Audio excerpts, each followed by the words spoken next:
I've gone live.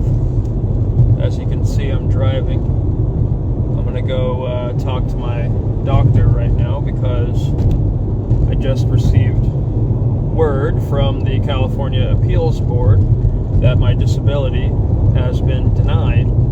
My claim for state disability insurance has been denied. Mind you, this has been 9 months since I tried to activate this claim that I've had that they've never paid out since I had the 6th surgery on my abdomen. So, you know, what's wrong with me, right? I was born with a condition called Hirschsprung's disease. It's really complicated GI tract issues. My GI tract is malformed, and I've been given context to believe that Hirschsprung's disease is a result of prenatal cocaine exposure, meaning that my biological mother, rest her soul, did crack cocaine in the womb when I was an embryo, and I came into the world with these problems. So immediately after I was born, they did their first surgery, and to date I've had 6 surgeries on my abdomen to try to repair this malformed GI tract. And the last surgery was 2014. October 9th, 2014, I ended up in an emergency situation where my digestive tract twisted from scar tissue and formed a bowel obstruction, and they had to surgically remove the obstruction. So to do so, they had to remove the 18 inches of colon preceding and they had to remove 18 inches of my colon in 2014 to remove this bowel obstruction and to remove the scar tissue that had created the obstruction in the first place. After that surgery, I was rendered crippled, disabled, in a context that I don't wish on anybody, but I have a paralyzed digestive tract in the descending colon. It's also misshapen and malformed, the entire thing. So everything there is painful at all times. Traditionally, when you eat food, it goes through your stomach and then it'll enter your digestive tract, and then you'll have what's called peristalsis that moves the food along the digestive tract, these muscles along the walls of your intestines that slowly create these waves that move the food along. So like in my ascending colon and my transverse colon, I have some function with that, but in my descending colon, I have zero function with that. And then right as the transverse enters the descending colon around the gallbladder area, there's ceaseless, non-stop pain. If I'm lucky, it's like this 5 or 6 out of 10 hum, and then after I eat, and then at random spikes, it can jump up to 9 and 10, and I pass out. So this affects everything. That's every day. That has to be managed, and I have to get things from A to B every day, and it takes a big chunk of time. And the time that I have to apply is not something I can schedule around. The time that the pain spikes hit is not something that you can schedule around. There's some patterns to it, but there's not patterns you can control. There's just patterns that you're subject to. And I've paid $50,000, $60,000 in state disability insurance when I was a W-2 worker, a wage worker in the economy. And I was a wage worker all the way up until I graduated college. At that point, I became a producer in media, but usually by contract. So, all that said, after October 9th, 2014, I go to the hospital with an emergency, and I'm in the hospital for 3 weeks after the resection and after an ileus, which left my descending colon paralyzed and shriveled and all the things I just said. So, at discharge from Kaiser Permanente in Roseville, after saving y'all a ton of drama in the transfer, because I had the surgery at Sutter, and they forced me to transfer against my will, then I end up in Kaiser under a different administration and a different care provider than the person who did the surgery. It was a major, major, major surgery, and Kaiser forced my relocation to their facility in Roseville. Anyway, the medical professionals at Kaiser in Roseville I don't even like talking about it. It's such a gnarly dehumanizing experience what I went through. They didn't listen to me at all. They all came up with their own conclusions about what was going on. And they did not involve the surgery team that had done the major surgery. And I was cut from my pelvis to my sternum, okay? It's a major surgery. The scar is like 2 feet long. I don't know if it's 2, maybe 1.5 feet. Maybe just a foot. I don't know. But either way, it's a significant scar. And they took me away from the surgery provider, the doctor that provided the surgery, and they put me in a different facility a month away, or miles away. And they did not listen to me or respect my agency or my advocacy. I did not know at the time about patients' rights advocates, or I would have called one up and the transfer would have been prevented. But anyway, Kaiser was up to a game. I was 25 years old, 10 months away from being 26 and off of the insurance mandate. So after a major surgery like that, usually you need aftercare, physical therapy, you're diagnosed disabled, you're on state disability insurance for a while as you rebuild your life. Kaiser didn't provide me that at all. They said, get back to work, you'll be fine a week after the hospital, and they put that all on my paperwork. And I don't know why or how or what was lost in what was happening, but my everything collapsed in that moment in my life. I was supposed to be plugged into a rehab pathway, and they plugged me into go work. And I still cannot fathom why some people get the humanizing treatment and others don't. It's not a dole. This is something that we all pay into. When you're a W-2, you have an SDI withdrawal every month off your checks, or every check. You're paying into SDI. And that the reason why we do that is a public coffer. So when people go through a major life-changing injury, a major life-changing disability, that public coffer that we've all paid into can then return resources to the people who've paid into it. Here, the public coffer is not returning resources to me, and it hasn't been for 10 years. This has been a 10-year process. And I cannot for the life of me escape the bureaucracy of it. I just had a bureaucrat, an appeals judge, diagnose me with medical conclusions that they reached on their own. It had nothing to do with the case. They reduced everything I go to irritable bowel syndrome. And then they denied this $10,000 payment that they owe me because my medical practitioner, who I'm going to talk to you right now, filed the extension form on August 12th. And the appeals judge is stating that my medical practitioner diagnosed me as disabled on August 12th.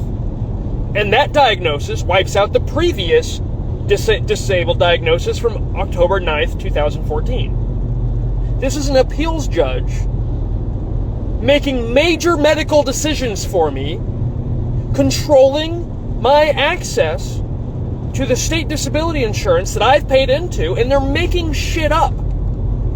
They're making things up that now I have the burden on myself to go prove that what they said is made up. And that takes time and resources and money, gas money. I don't have these things. That's why I need state disability insurance. So I'm going through actively how this system favors bureaucracy over what the fuck it's supposed to fucking do. And I feel it. I feel it at the federal level, but I've been feeling it at my level, my local level, the entire time, y'all. This has been since the Obama administration. This happened to me in the Obama administration, August 9th, 2014. Had I not had the mandate, I may not have been treated at all. I may not be talking to you right now. That emergency situation would have resulted in sepsis, and I would have been dead in 15, 20 minutes had they not cut me open and removed that obstruction that night. So, here I am, fighting bureaucracy to achieve a measly, reliant income from the insurance that I've paid into. And the bureaucracy can diagnose you with things. The bureaucracy can make statements that don't even make sense. My doctor filed an extension on the October 9th, 2014 disability in an attempt to get me the back pay that they owe me, $10,000. It's like $10,200. That is on the benefit. They owe that is assigned to me. They never paid it because the Kaiser Permanente people said I'd be back at work the minute I got out of the hospital. Here's the reason why they said that. They fabricated that I would not need physical therapy, aftercare, and disability insurance because I was 25 years old and 9 months away from being off the mandate. So, they have rooms full of people looking for these vulnerabilities to scrub people out of being an expense to them no matter what. Okay, no matter, it doesn't matter, there's no morality to it. They're looking for vulnerability in the paperwork. They're looking for opportunities in the paperwork. So here I am, 9-10 months away from being off the mandate, off the books entirely. And if they provide aftercare, if they provide physical therapy, and if they put me on state insurance, they're now on the hook for extended care. They're on the hook for extended insurance. I think it's up to 2 years past that point.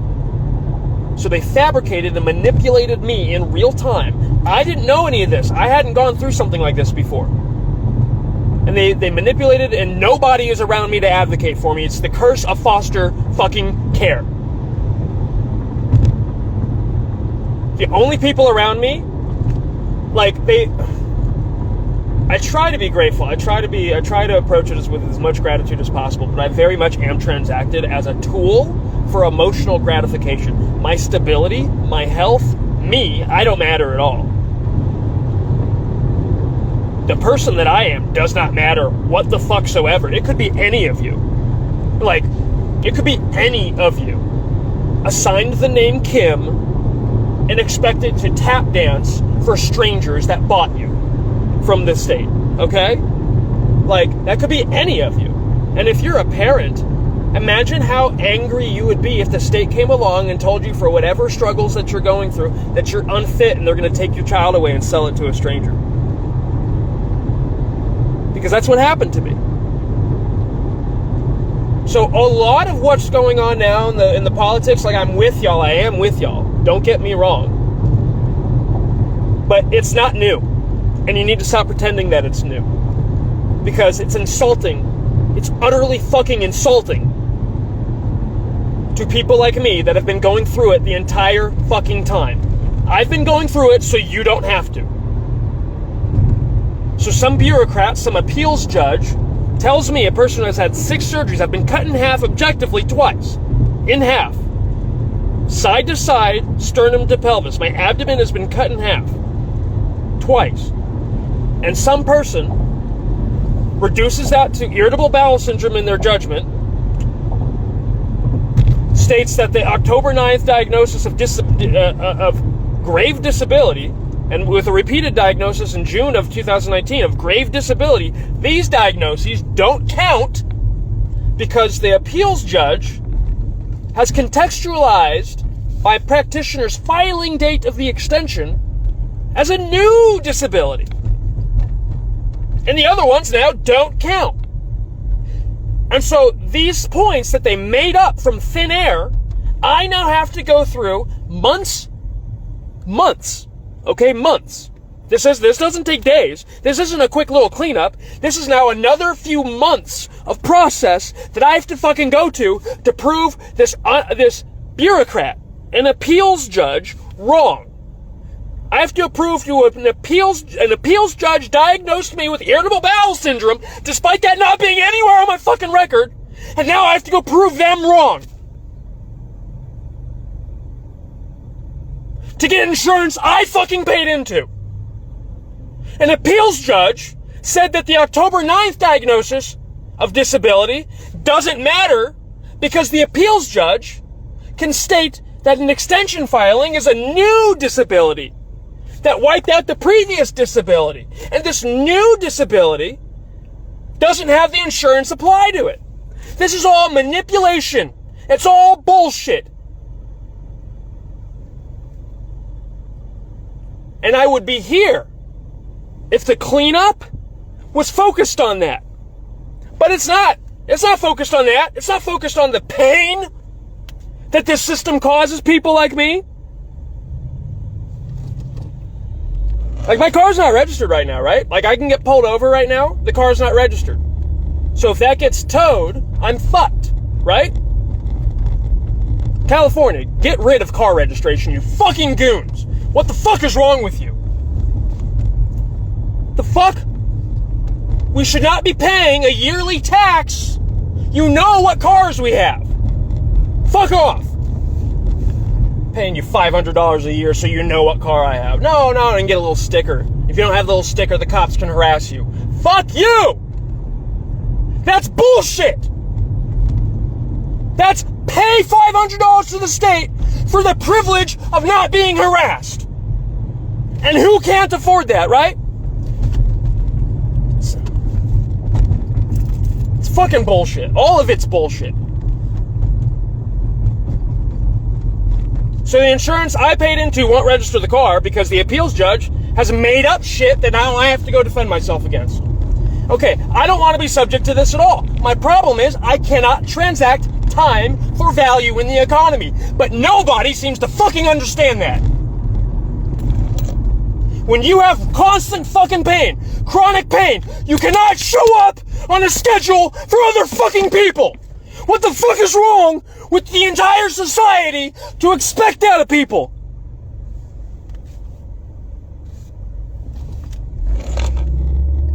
I lose 2 to 8 hours a day managing the pain that I have to deal with. I lose 2 to 8 hours a day scraping shit from the inside of my dead intestines so I can walk around.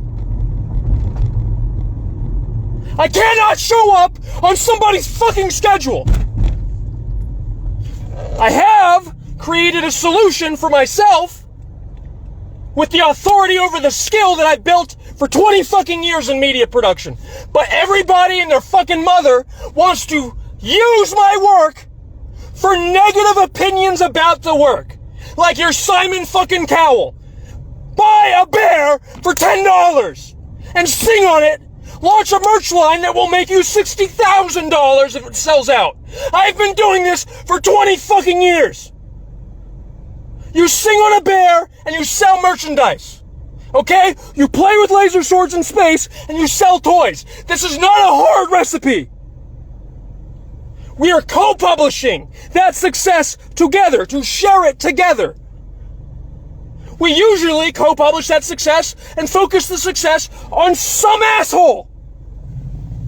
While all of us are competing for fucking crumbs. Fuck you! Fuck your crumbs!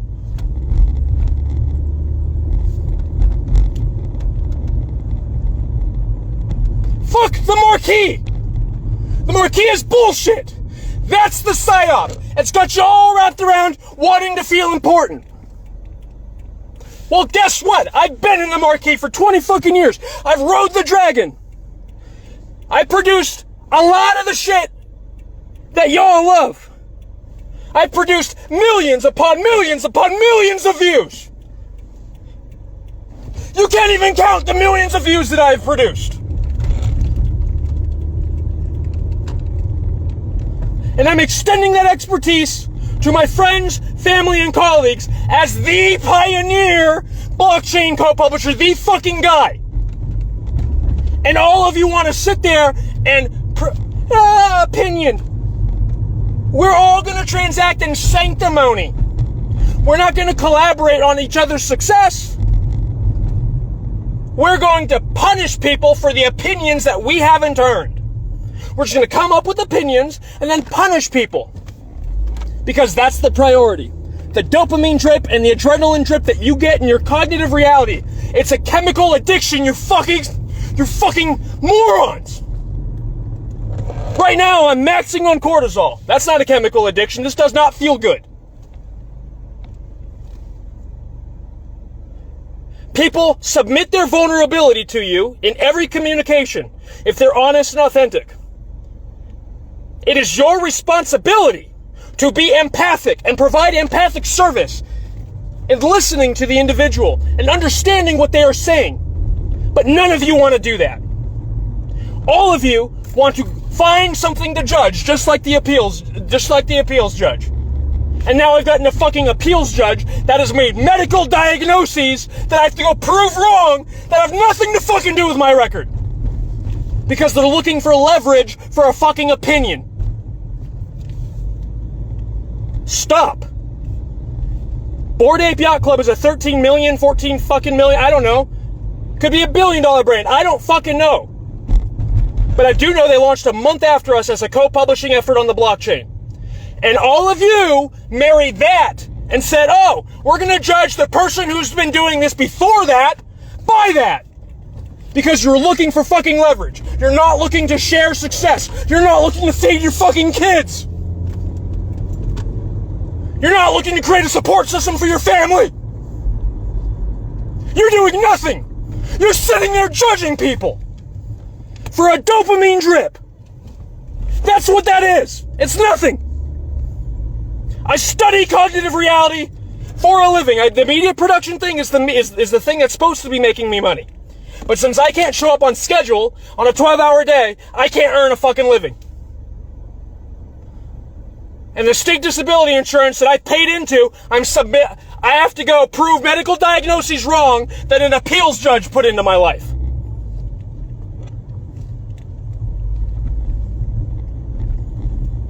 I shouldn't even be in appeals to begin with. Part of that process is my medical practitioner wants to redo all of the tests that I've been doing for years and years and years.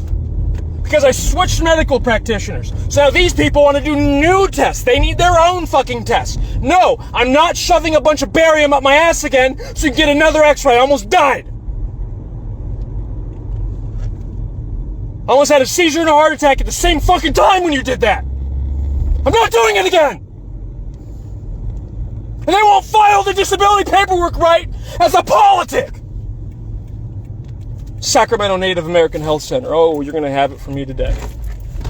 I just got this thing in the email last night, so whatever, we're going to go here. Yo, we have to provide horizontal advocacy for each other so people don't fucking end up in the margins. It's ridiculous. It's ridiculous. It's absolutely goddamn ridiculous. We need to provide horizontal advocacy. You cannot look for judgment, okay? You cannot look for pedestals to feel better than the next person. Who can afford that? Who can afford it?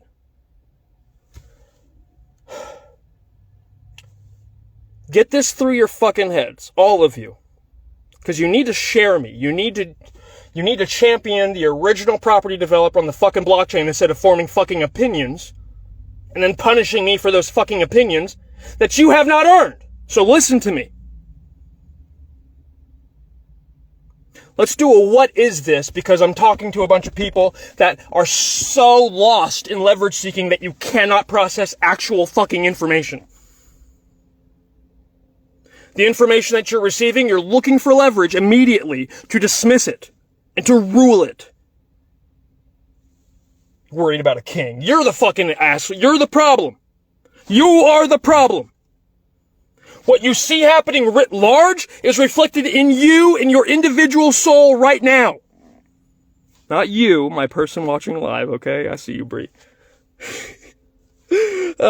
Enjoy this as a character in a show, as I always say to everybody. But y'all need to champion me, my people in my life.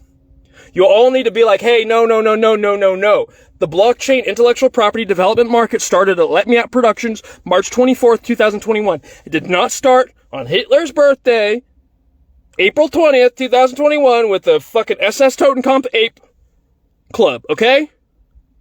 That's not what we're doing. That's not what's fucking happening. And you guys all keep marrying the negativity that you have over people that came after me to not support me. So I am then subject to the fucking system where an appeals judge can reduce my grave disability. Okay? Look. Okay? Look. I've been cut here to here. When I say I've been cut in half twice, I'm not fucking around. I've been cut here to here. I've been cut on this side 3 times. And on this side twice.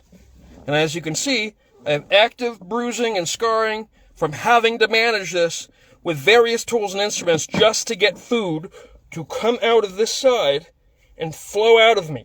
Okay? And it's painful, it takes up time, and an appeals judge called that irritable bowel syndrome. And now I have to go prove the appeals judge wrong, which is going to take months. It's not a day, it's going to take months. So I have to do more months of no income, trying to pay the $200 of expenses I have, with the various small, because I have to be punished by everybody I fucking know because of what influencers sold them about blockchain. Hassan Piker, a platform alum, he knows who the fuck I am. He knows exactly what the fuck I've done. Won't talk to his audience about socialized property development because he's jealous that it came from me. It's really that simple. So Hassan Piker, everybody, come on. If you know the man, then you know exactly what I'm saying is true. I don't know the man. I've never met him. I don't care to meet him. I think he's a fucking performative clown. But you sold out. You sold your entire audience. You sold millions of people a lie. Blockchain's a Ponzi scheme. And now everybody wants to go around looking for something to persecute. So, call to action, because I'm sick of it. I could fight disability for 2 months, or we could just fucking co-publish a $13 million brand today with about 50 of my fucking friends singing on Bears. Watch the merch sell out. Watch. You play with laser swords in space, you sell toys. You sing on Bears, you sell clothes. This is not a difficult recipe. I come from the recipe. My family defined the recipe. This is not a difficult recipe. You maximize attention, then you maximize the downline. So, help me maximize attention and value my skill and authority over structuring these things. I'm not a musician. I'm a producer. I structure intellectual property. I've structured $25 million properties. The workflow of everybody. 600 people. Time, placement, everything. Every aspect of the budget. That's what I'm good at. So, I need that to be support. I can't do that on a 12-hour set because I don't know if I'm going to miss 6 hours in the middle of the day, and I don't know when I'm going to miss the 6 hours. That does not work in this industry. In a co-publishing effort with Bears and merch, who cares? Wake up at 3 in the morning, I'll catch up on the curation, catch up on the marketplace, good. Catch up on data entry, you know what I mean? I'm not subject to a schedule. I can manage that. I can catch up with y'all. I can co-publish with y'all. We can do that together. Okay. Let's talk about the method first of all. It's called the impact puzzle. It's a publishing method, co-publishing method. You write a deed to the intellectual property that you're publishing, a brand, a franchise, a product, a service, an experience, a distributed asset, a set of logistics, nonprofit, NGO. Okay? Any intellectual property you can think of, you can write a claim deed to it. And in that claim deed, you can describe and define your property as a puzzle with a hard cap of equal equity, interlocking, networked pieces. And now you have what's called an impact puzzle. This is my invention. It's not that complicated. I don't like claiming it like big and loud and all that other stuff because it's like I don't want the marquee. I really don't, and that's been a big issue. I've been doing this such a long time. I've been in front of crowds of 20,000 people. Now, they're not focused on me, but come on now. I'm there. So I've been there. I've been I don't need it. I don't want that. I've been the support of that for 20 years. I've been there. I'm good. The difference between producing it and being the one celebrated is not very. It's, to me, same shit. Okay. It doesn't exist without us, so celebrate that. We're producing the brand. We're publishing the brand of Let Me Out Productions as a co-published puzzle. 500,000 pieces in the puzzle. 80,000 of them are available for public development on a schedule. 200 maximum at any given time. We do not want people pumping and dumping the titles to intellectual property. That's a stupid way of doing anything. So you buy a title to the brand. What do? You launch your own impact puzzle. You write a deed. You create your audience relationship, your customer relationship, and then you go to market. And we have a 56 benchmark process that will guide you to producing a fully market-ready impact puzzle from any simple idea. And you can use AI, I don't care. Because honestly, this method doesn't exist, so I'm finding that the AI doesn't have anything to pull from, except for us. So I'm fine with it. So y'all fine with it? Cool. We're the source. Let's all get personal agency deeds down so we can recoup the value of being the source. Okay? The brand, you can develop a piece of the brand in 15 different ways. Number one is launching your own impact puzzle. And then we have merchandise collaborations, we have access, content collaborations, we have personal agency collaborations, etc. Musical Bears is the sample project. Not the sample, it's like the educational one. It's like the one that's like, it's not supposed to cost it, but they're $10 right now. So, hey, Bree, maybe buy a couple more bears, huh?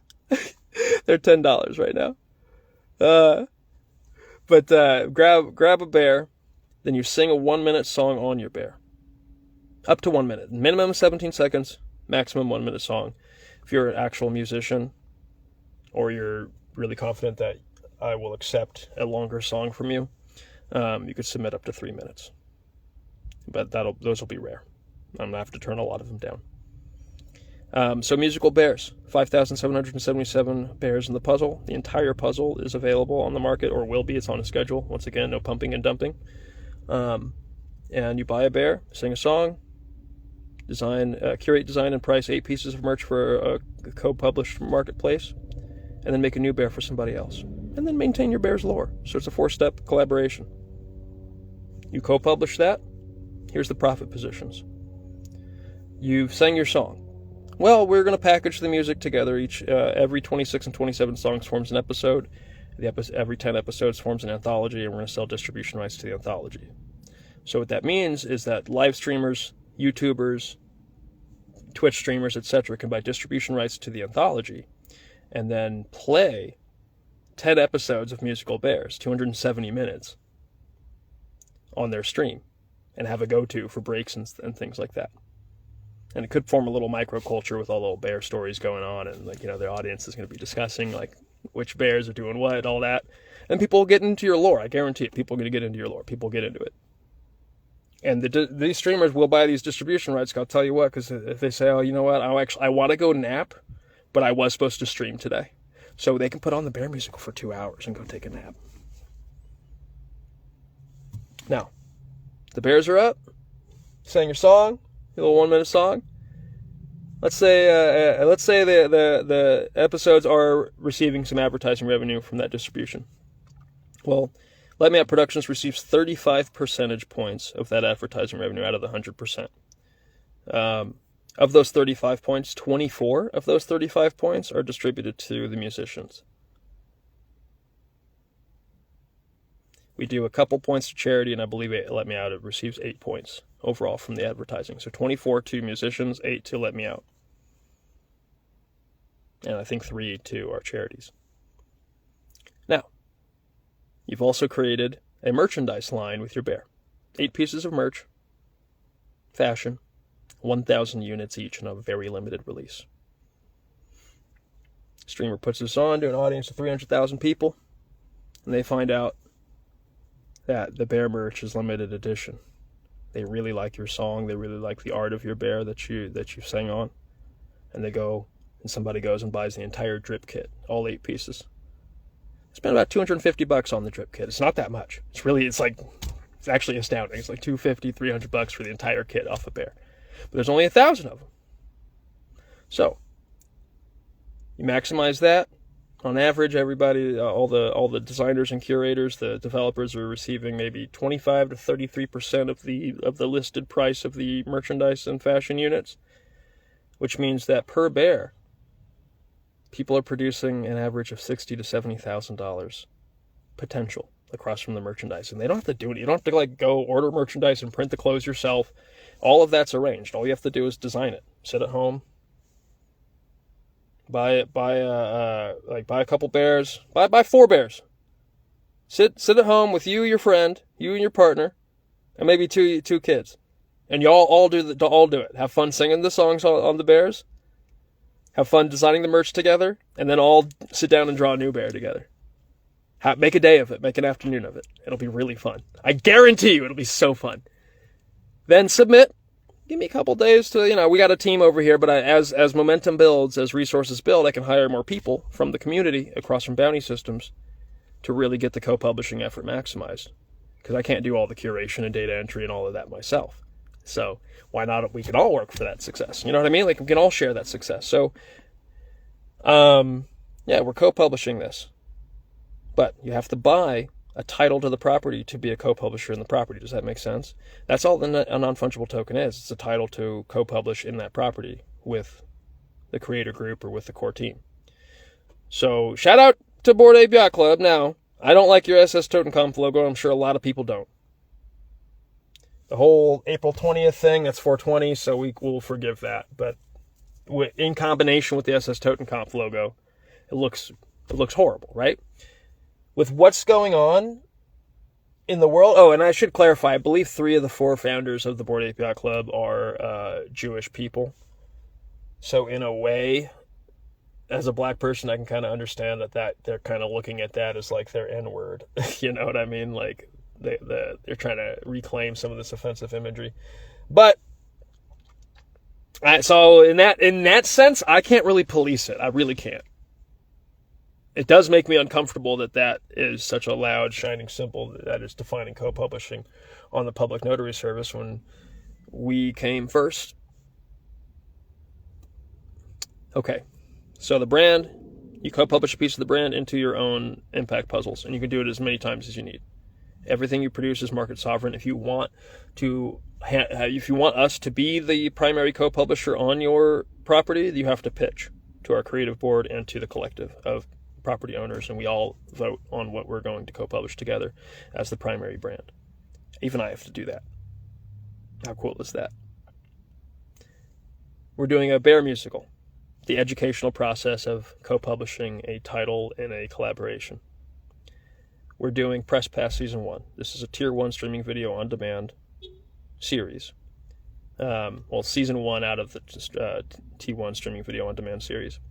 And this series is a sports mockumentary franchise. The series is out of a sports mockumentary franchise. The series focuses on a sports media circuit in Sacramento from 2012 to 2020, covering the worst professional basketball team of all time in this fictional lore that we are all co-publishing together as a giant role-play game. Tabletop role-play. Kind of like Dungeons & Dragons, except for I made up my own rules. It's Press Pass Lore Game rules. I do not understand Dungeons & Dragons rules. It's too much math. I don't want to sit down and do a bunch of math like that. I want simple addition and subtraction. So, the multipliers and all the complications in D&D, we don't really do any of that. It's collaborative. I'll put it that way. It's collaborative. We'll get into Press Pass later. But yeah, Press Pass, you buy title to the property. In this one, you're going to make up a character or claim a character I've made up. That's now your property. We don't own that character anymore once you've done that.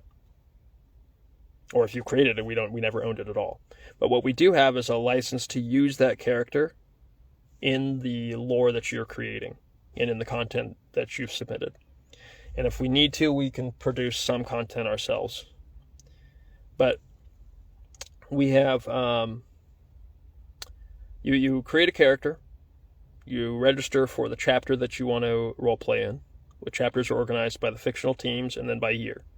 So, well, you pick a year and then you pick a fictional team that's available to role play in for that year. And you can switch around from year to year. Or we might even experiment with switching around in the season, but that can be super complicated. And we will role play the lore of the Basketball Syndicate of America over, I want to say, about 2 years. Shout out to Felix Ivan Hotstetter, the ballsmith of the 1939 Boston Potatoes. There you go. I did his voice there for you, Bree. Okay. So, you role play a character into the lore. Once the lore is established through the role play, which is all emotional leverage, it's great. Like, it's exactly what I'm telling you guys not to do, but it's as an exploration of it. So, it's graduate level. It's my PhD thesis, really. Can't wait. Roleplay a character into the lore. Once the lore has been established with roleplay, then you shoot a meme based on a little moment that's happened in the roleplay environment that you've put into the canon.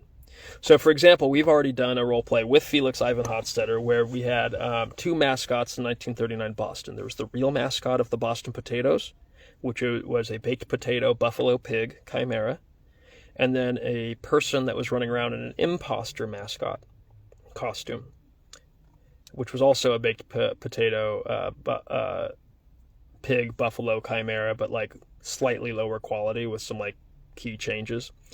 And the primary mascot, the lore accurate official 1939 mascot of the Boston Potatoes is Bison Spud Pig. And the very first day of Potatoes lore in the media day and FanFest of when the brand launched, a imposter mascot showed up named Tatanka Tater Bacon and was trying to steal the show. And that set off a mystery of who the imposter mascot was for the entire 1939 basketball season. And we had players in on the mystery. We had the coaches in on the mystery. There was a lot of interesting things that happened. There was a media professional from another team, okay, that was a foodie. And that media professional stole the dollop of sour cream that was on the mascot off the mascot and brought it back with them to Los Angeles where they work. That happened in our fictional sports mockumentary universe. Yes, a media professional that worked for the Los Angeles Wet Fountains had attended the 1939 Media Day in Boston because it was the first ever media day in the lore, and they wanted to witness history. And at this event, they stole a dollop of sour cream from the Tatanka Tater Bacon costume, the imposter costume. And that was a subplot of what happened. Carrie Ergens Throng was the editor of the Los Angeles Wet Fountains. And on the season goes. The rivalry between the imposter mascot and the official mascot grows, and people are wondering who the mascot is, who's wearing the costume. And there's a few different characters involved in the role play that we kind of play with and tease as who could be in the costume. And during the role play, we don't know because it's all dice rolls. So we have people making suggestions about which way they want the story to go, but then it's based on emotional leverage using dice rolls. So we had a lot of different angles proposed, but the dice rolls always decided the way the story went, and it was a great time. I don't want to spoil it too much because I am in the process of writing up that chapter nice and thorough, so we have a really good demonstration of what this is. It's been almost a year, and I've been super depressed for most of it, because the sponsor of that forward movement in our product went to 2 meetings and then blocked me. And I'm like, and it wasn't because of the product. I don't think it was because of the product. It's because I was trying to really establish a horizontal advocacy with them, and I don't think they appreciated that. Not in any creepy way. I'm always policed in a creepy way, though. Okay, so we're co-publishing our brand, Let Me Out Productions. We're co-publishing Musical Bears, a Let Me Out Crypto Bears musical. We're co-publishing Press Pass, Season 1, and we're co-publishing Surely Though. Surely that was a little joke project, because when we were trying to establish market for this in the first 2 years, there was this bot that always showed up to our spaces on Twitter and Clubhouse. And the bot's name was Shirley Lowe, and everybody said it was a CIA bot. So I took their profile pic, I took out the face of this bot, and I replaced it with 45 different artificial intelligent faces, like from bad AI early on. Like, it's truly terrible AI. Like, not the stuff even from like today where it's like, oh, this is passable. No, it's like, you can tell. Like, I love that. I love the lo-fi crapness of it. Like, the system is trying to figure itself out. Like, it's so cool to me. Like, I want that preserved. Oh, purple. I will get you a purple LMO shirt, Bree. And I gotta get you plugged in as the project manager of Musical Bears. Like, I'll work for you. Like, you know what I mean? Like, you'll take the reins, and then I will just fill in and it's gonna pay you. You know what I mean? Like, that's why we need people to do well, because even if one of our merch lines sells out, that's a yearly salary for you off LMO's side.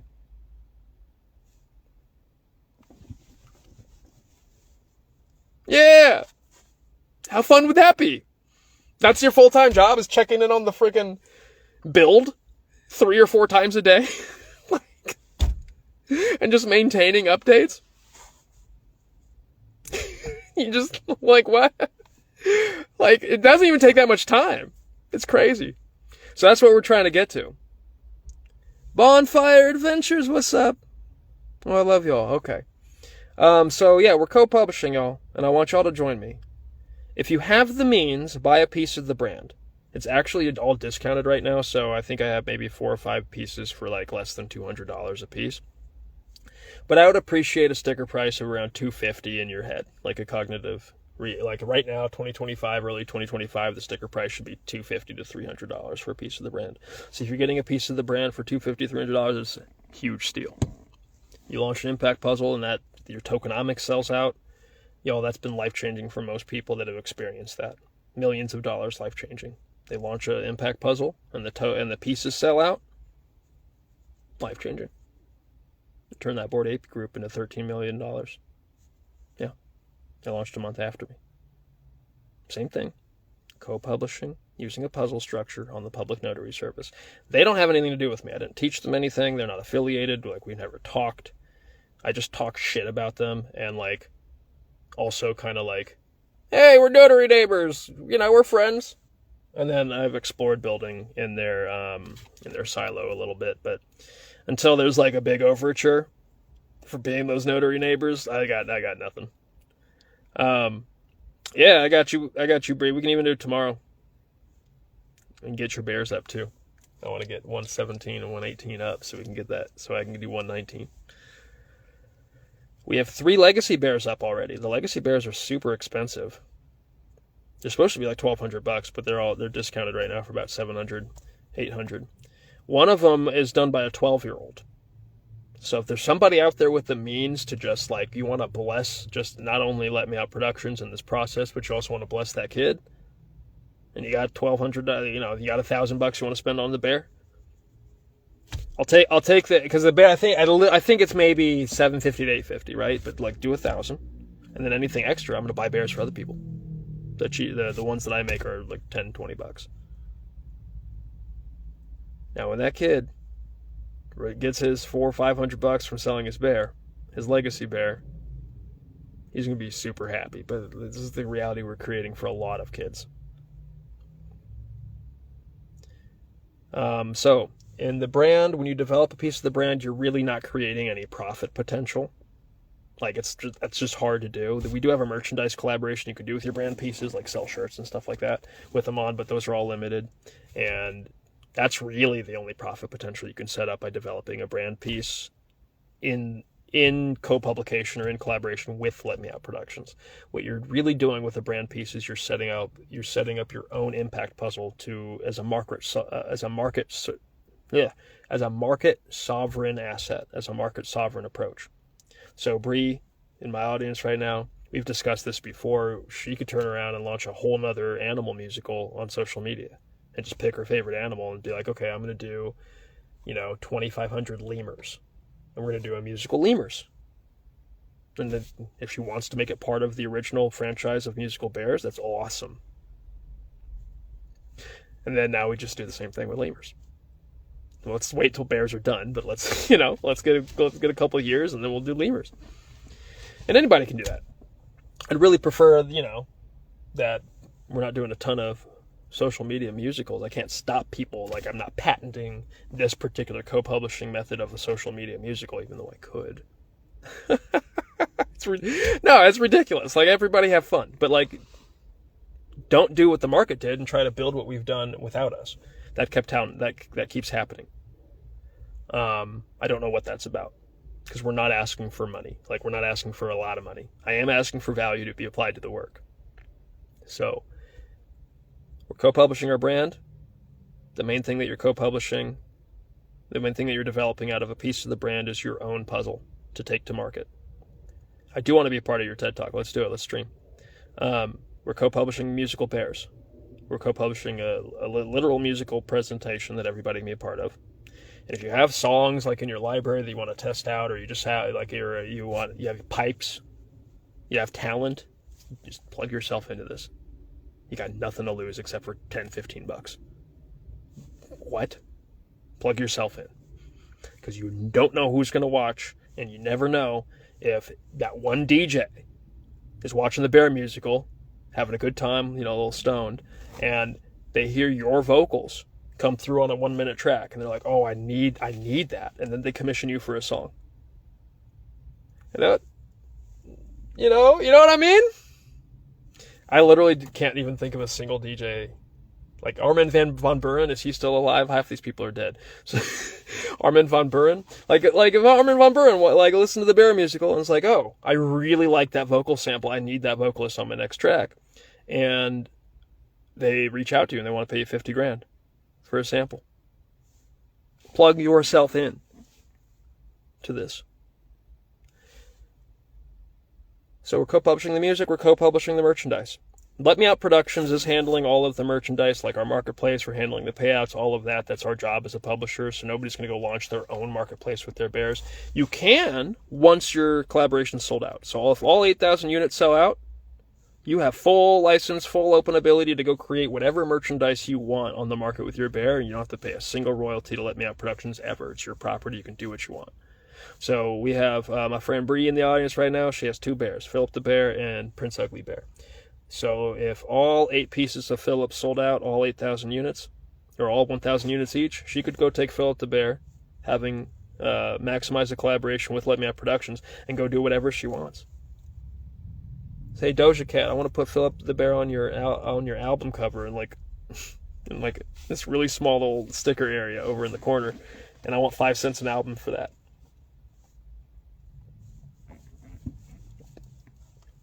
It's the first developed bear in the first co-publication in media. Yeah, you could easily ask for that. So the merchandise again is creating. Some people are pricing their stuff so low that their positions may be $50,000 instead of the $60,000. But on average, I would say people are positioning themselves with that $60,000 to $70,000 of merchandise potential just from creating 8 pieces of merchandise.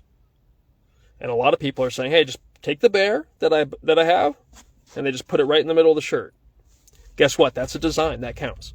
That is a design that's a fashion design. Yeah, you took something that already existed and put it right in the middle of the shirt. But that's a decision, that's a choice. And you made that choice.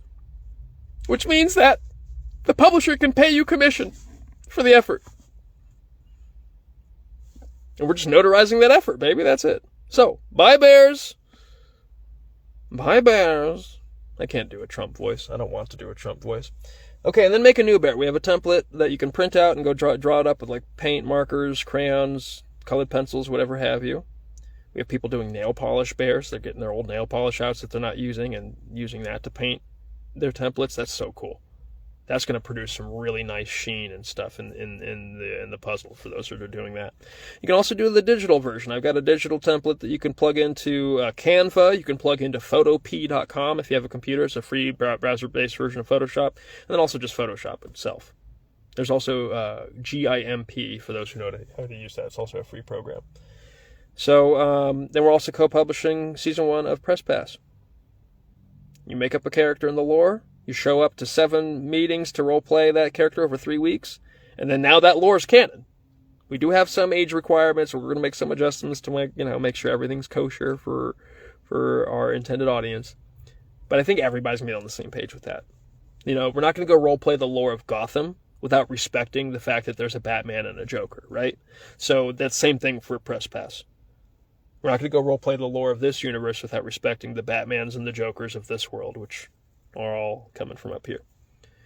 So, we're also co-publishing Shirley, though, and then the only person to have developed a impact puzzle from their brand piece is Jan Terese.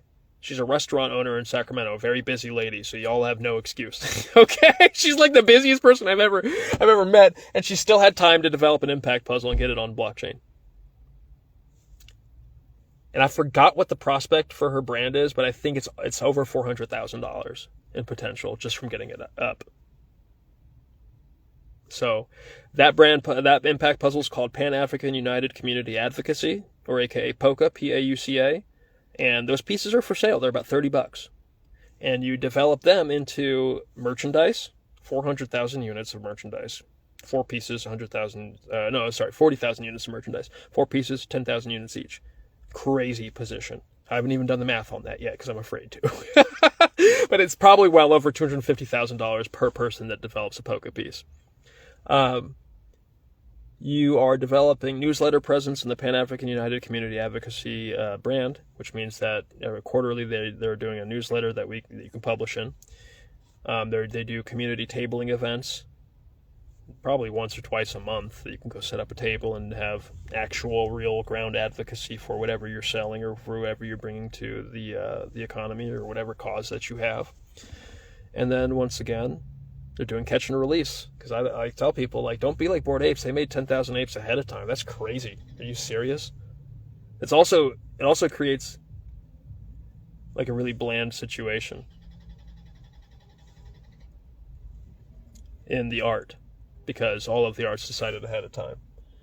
Here we are collaborating on the art release itself. So when you buy a piece, you get to make a piece. Not all 5,000 bears are made. I've made 100. We have collectively made 116 so far. It's capped at 5,777. So once that 5,777th bear is on the puzzle, that we're no longer making new pieces. It's done. So Let Me Out Productions is capped at 500,000 pieces. Once the 80,000th piece of the audience part of the puzzle, the customer part of the puzzle is on the blockchain, there won't be any more available to develop. It's going to take a while to get to 80,000. But Press Pass, there are 530,116 pieces right now to develop, but the art is such that it's not going to produce a pump and dump. The experience is such that it probably won't produce a pump and dump, and the supply metrics are such that they likely won't produce a pump and dump. So with that said, I need to go talk to the doctor before they close, and then I have one more appointment today. Thank you all for your time, and I will catch y'all later. Forgive the crash out. I just had a bureaucrat diagnose me with things I do not have that are not part of my medical record. And now I have to go clean that up to try to get $1,600 a month to make sure that I can continue my co-publishing effort on the blockchain. The reality is I'd rather just have horizontal advocacy come in, rally around friends, family, colleagues, everybody. Everybody, come on now. Instead of being subject to that, you know what I'm saying? Okay, why are we subject to this? Why not fight it? Be it intentional, be it their N-word, whatever the hell, this Bored Ape Yacht Club, they got the SS Totem Comp as their logo. Okay, that's that. Are you going to sit there and be subject to it, or are you going to fight it? You going to sit there and be doom clouding over the fact that that's happening, or are you going to fight it? This history we're talking about. You going to have the SS Totem Comp on the history of co-publishing on blockchain? That doesn't make sense. I was here first. Here first bear, and it's here first lair. Collaborative intellectual property sell right there. Put them on a shirt, make you some money, sing a little song, try to be funny. Musical Bears. Press Pass. Let Me Out Productions. Co-publish. Okay, authenticity upheld, opportunity uplifted. This has been Let Me Out Productions and the Top Brass Dow. Hey.